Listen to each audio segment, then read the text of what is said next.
All right, ladies and gents.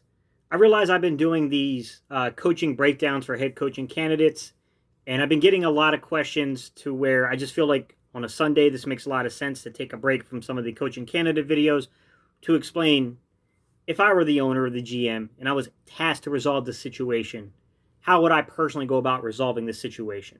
I'll give you some ideas of how I would structure this offense, okay? The defense is a whole different video, a whole different question of things, so just bear with me, okay? I'm going to give you my answers for how I would quickly resolve this situation. All right, y'all. Let me get into this.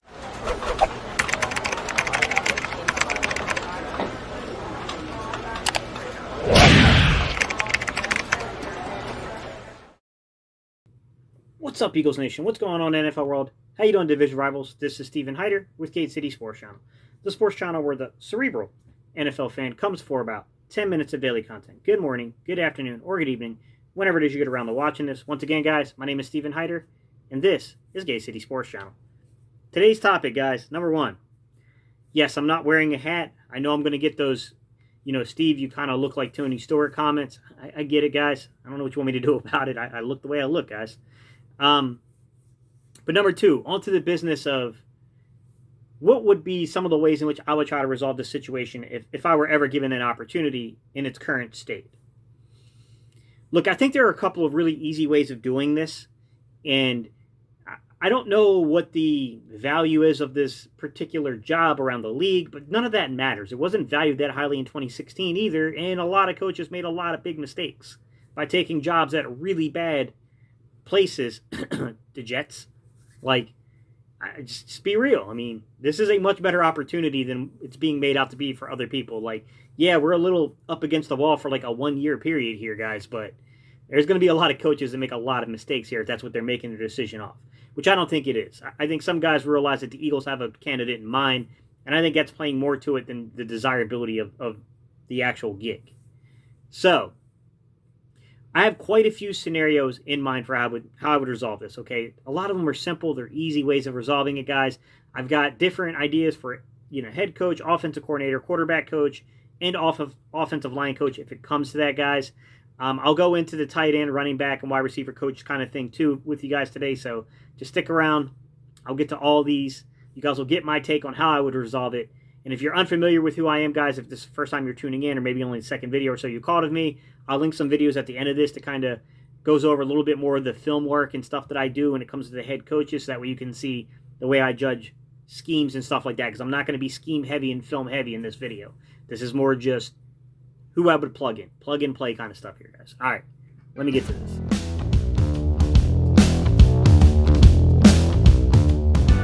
The first scenario I'm going to lay out to you guys is the scenario I think that the Eagles may be currently envisioning. Now, look, I'm not privileged to be in the room when they have these discussions with guys.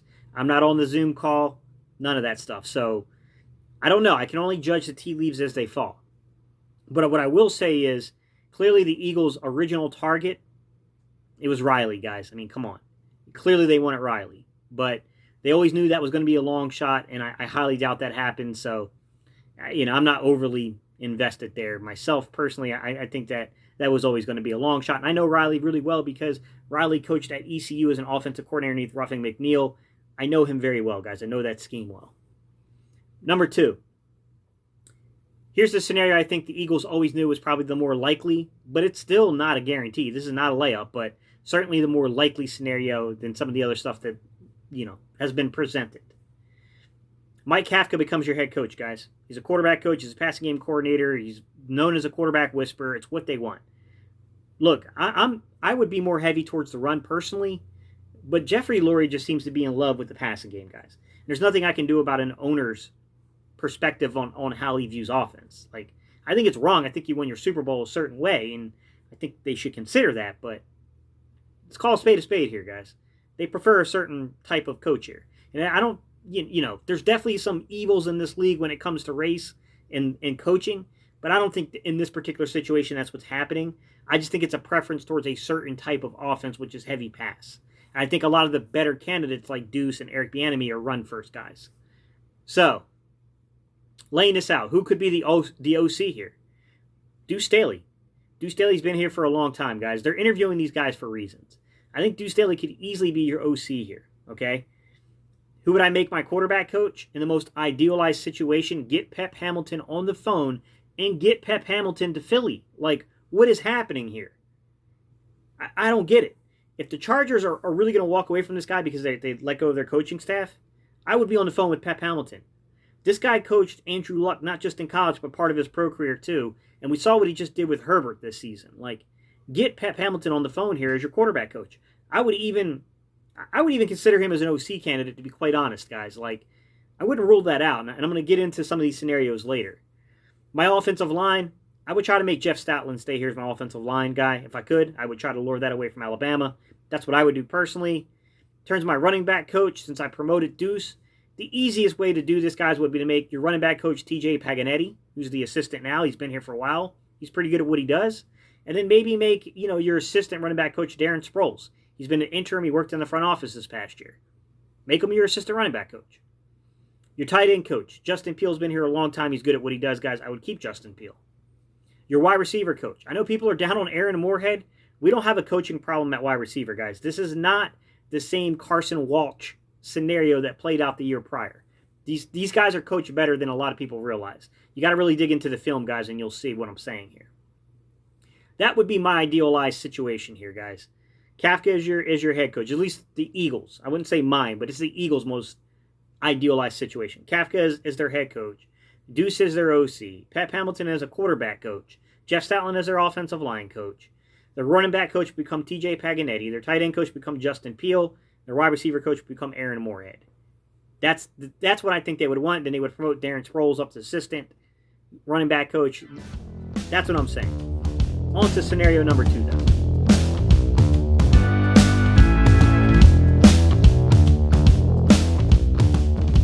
Scenario number 2. This would take a lot of magic to happen, but I'm not going to say it couldn't happen. If Eric Bieniemy just cannot find a head coaching gig again for Kansas City, I mean, and one way Doug's in a good, he's in a good spot because he's going to return a really good OC for the 3rd consecutive year. And that's a pretty good situation to be in, but he's in a bad spot because Kafka's going to be out the door, and he's going to find an OC gig. Let's be real. He's going to probably find a head coaching gig, let's be honest. Our main competitor, in my opinion, would be Buffalo because, DeBoer's going to find a spot as a head coach. So I think you have to watch for Kafka to become your OC there. And, he's got ties into that organization as well with their head coach, guys. Let's remember where some of these guys are coming from in the tree. So, dream scenario. Duce Staley becomes the head coach of the Philadelphia Eagles. Guys, I'm not down on this. Being a head coach is more than just calling plays. That's a tiny, tiny sample size. There's a lot else that goes into it, and Duce would be a good fit. Number 2, Mike Kafka comes in as your OC. That would be great. That would be wonderful. Be a good situation for the Eagles because now you got a passing game coordinator and a guy who has some experience calling plays. It's not that great of an experience, but amount of experience, I should say. The experience was good. I mean, he's done very well, but it's not extensive experience in doing that. But Mike Kafka is a good situation, right? Pep Hamilton comes in as your quarterback coach. Jeff Stoutland stays your offensive line coach, but let's just say Jeff Stoutland leaves because he doesn't like the direction. I'll give you some names for the offensive line coaching position. Jeff Quinn at Notre Dame. Jeff Quinn at Notre Dame, that's a good O-line there. He's a good coach. I would consider Jeff Quinn. Eric Mateos. Mateos might be a little harder to get here because he's actually going over to Baylor, I think. I think he's actually leaving BYU for Baylor. But you know what? All is fair in these games, guys. I'll snatch him away and not feel bad for Baylor 1 second. Past that, there's Scott Fuchs. I hope that's how you say his name because I don't want to pronounce the other way of saying it. Scott Fuchs would be a really good guy. I mean, I believe he's coming out of Buffalo, if I'm not mistaken. He's been their offensive line coach there. He's a hot name. He's a good coach. Dwayne Ledford, the offensive coordinator at Louisville. He was NC State's offensive line coach for a long time. He's put a lot of guys in the NFL, guys. He's a very good coach. Those are all really good names at the offensive line, but in this scenario, I'm going to stick with Stoutland, okay? Wide receiver coach would be Aaron Moorhead. Justin Peel would be your tight end coach. I'll add another name to the running back coach situation. So say you want TJ Paganetti to stay your assistant running back coach. You can promote Darren Sproles as your guy. He can become your guy at the running back coach. He's got a lot of playing experience. He's good. But I think Darren Sproles might actually be better suited for special teams, to be honest. But I'll give you another name. He's down at Mizzou. Curtis Looper.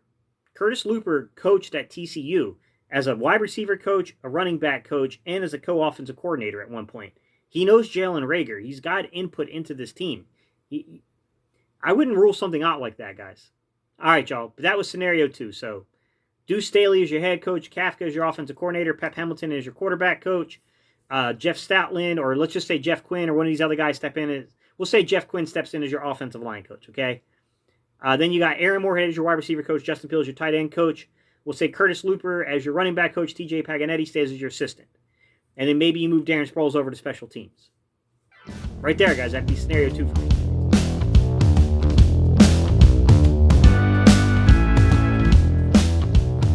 Scenario 3 for me. Let's say that we cannot get Mike Kafka here. He decides to go to Buffalo, or someone else gives him a better offer. You know, the Texans give a better offer as a head coach. And he thinks that situation's better. Duce Staley becomes your head coach, right? Outside of Duce Staley, who else would I put in there? So now I need an OC, right? Because Kafka's out. Pep Hamilton. Move Pep Hamilton from quarterback coach to the OC. Make him your passing game coordinator. He's been an OC before in Indianapolis. This guy is a quarterback whisperer himself. I would have no problem with Pep Hamilton being my OC in this situation. So then who would I put in as my quarterback coach? I think there are multiple directions you can go. So you can go with experienced guys, but they might turn you down. Hugh Jackson. I wouldn't want him necessarily as my head coach, but the guy's a good quarterback coach, and I don't think he'd be a pushover in the quarterback room. Jim Caldwell. You got to worry about his health, situation, but look, Jim Caldwell's a good coach. If you come in to be your quarterback coach, that's a respected guy. He's not going to get pushed around. I'll give you another guy. Josh McCown. It's time to come on back home to Philadelphia, my guy. Bring Josh McCown back. He knows Carson Wentz. Yes, it's friendly, but I do think Josh McCown would do the right thing. I think Josh McCown is talented, and I think he knows the position. I think he'd be a good option here at quarterback coach. Offensive line, let's say that Stoutland's down. Let's say that you can't get Jeff Quinn. He opts to stay at Notre Dame. He doesn't want to come in this situation. I would honestly look towards Scott Fuchs, or I would look towards Dwayne Ledford for my offensive line coach, if I'm going to be honest. Wide receiver coach will remain Aaron Moorhead. Justin Peele's my tight ends, and I'll give you the same 3 guys at running back coach. Either TJ Paganetti, Darren Sproles, or Curtis Looper. Some kind of combination here. These guys I would put in there, but that would be my third scenario, guys. I mean, that would be my third outright coaching scenario, and I think that it's not a bad scenario, to be quite honest.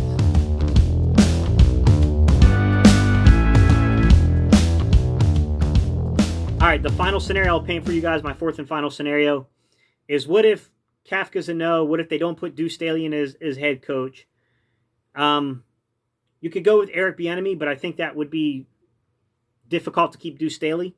You can make Duce Staley your OC, but you got to really trust a guy like Pep Hamilton, Hugh Jackson, Jim Caldwell, or Josh McCown to step in as your quarterback coach, and they would definitely have to be your passing game coordinators. I think it's a difficult sell, to be honest, to the front office. But let's say Eric Bieniemy comes in, okay? Let's say you move a guy like Pep Hamilton as your OC instead of Duce. So you're going to lose Duce in this situation, which sucks. But so you got Eric Bieniemy and you got Pep Hamilton. Pep Hamilton is your offensive coordinator and your passing game coordinator. Your quarterback coach at that point, like I said, could be Josh McCown, Jim Caldwell, or Hugh Jackson if you can get them in, right? Offensive line coach, like I said, Quinn would be my first option if I can't get Stoutland. Past that, I would look to Scott Fuchs at Buffalo. I would look to Dwayne Ledford at Louisville currently. He was a really good NC State offensive line coach. I would look to those type of guys. Wide receiver, tight end would stay the same guys. Aaron Moorhead, Justin Peele. And your running back coach would be the same 3 that I've already talked about. TJ Paganetti, Darren Sproles, or Curtis Looper. Those would be the guys that I would look to resolve this quickly, guys. You know, I said this would be my last one, but I'll give you one more scenario. I'll give you a 5th scenario.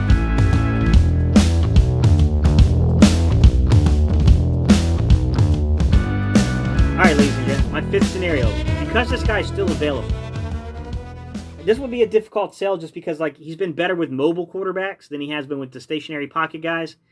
Derek Carr did not fare well underneath his tutelage way back in the day. Alex Smith had a really good year before he got concussed and then lost his job to Cap underneath this guy. But my 5th scenario for a head coach would be Greg Roman. Greg Roman becomes your head coach. Your offensive coordinator, Duce Staley. Duce Staley becomes your OC. You're really run heavy here, right? So you need to get a Pep Hamilton or Jim Caldwell or Josh McCown like talent in here, I think, as your your quarterback coach, because you're going to need them to be your passing game coordinator. So you're going to need a guy that can really do that job. And I think those three, Pep Hamilton, Jim Caldwell, and Josh McCown, could do the job. I think those are all three really good, candidates here. Offensive line. Of course, Stoutland is going to take precedent here. That's who I would want. If not Stoutland, give me Jeff Quinn, give me Scott Fuchs, or give me Dwayne Ledford. Aaron Moorhead is my wide receiver coach. Justin Peele is my tight end coach. And then same running back options, guys. Paganetti, Darren Sproles, or Curtis Looper. That would be my last scenario here, guys. That would be some easy 5 scenarios here to right this ship. Simple, easy. It's not that difficult. They just need to make the right judgment calls, and you need to have guys in place that have connections throughout the league to get guys. Hard to say, guys. Let me go to my concluding thoughts here.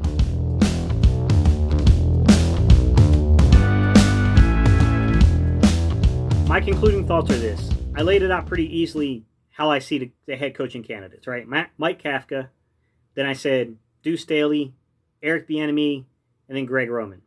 Okay, I gave you 5 scenarios involving those 4 guys as your head coach. Offensive candidates, I kind of bounced back and forth between Kafka, Duce Staley, and Pep Hamilton. You could even throw Jim Caldwell in that conversation if you could convince him to come out of retirement. I don't think that I would go with Hugh Jackson as my OC, but there's been worse candidates out there for OC, but that's certainly not going to excite anybody. Josh McCown, you could give a look at OC, but I think it's premature. I would start him as a quarterback coach personally. Quarterback coaches, I already talked about Pep Hamilton, Hugh Jackson, Jim Caldwell, Josh McCown, guys.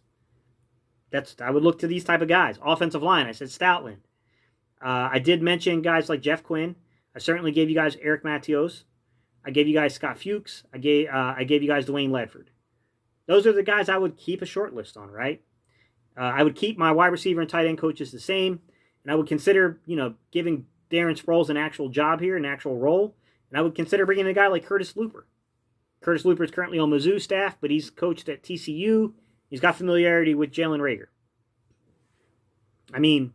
That's what I would do, guys. That's what I would look at. That's the scenarios that I've painted myself. And the ways you do that, guys, is you need to get on the phone with guys. You need to judge Pep Hamilton's interest.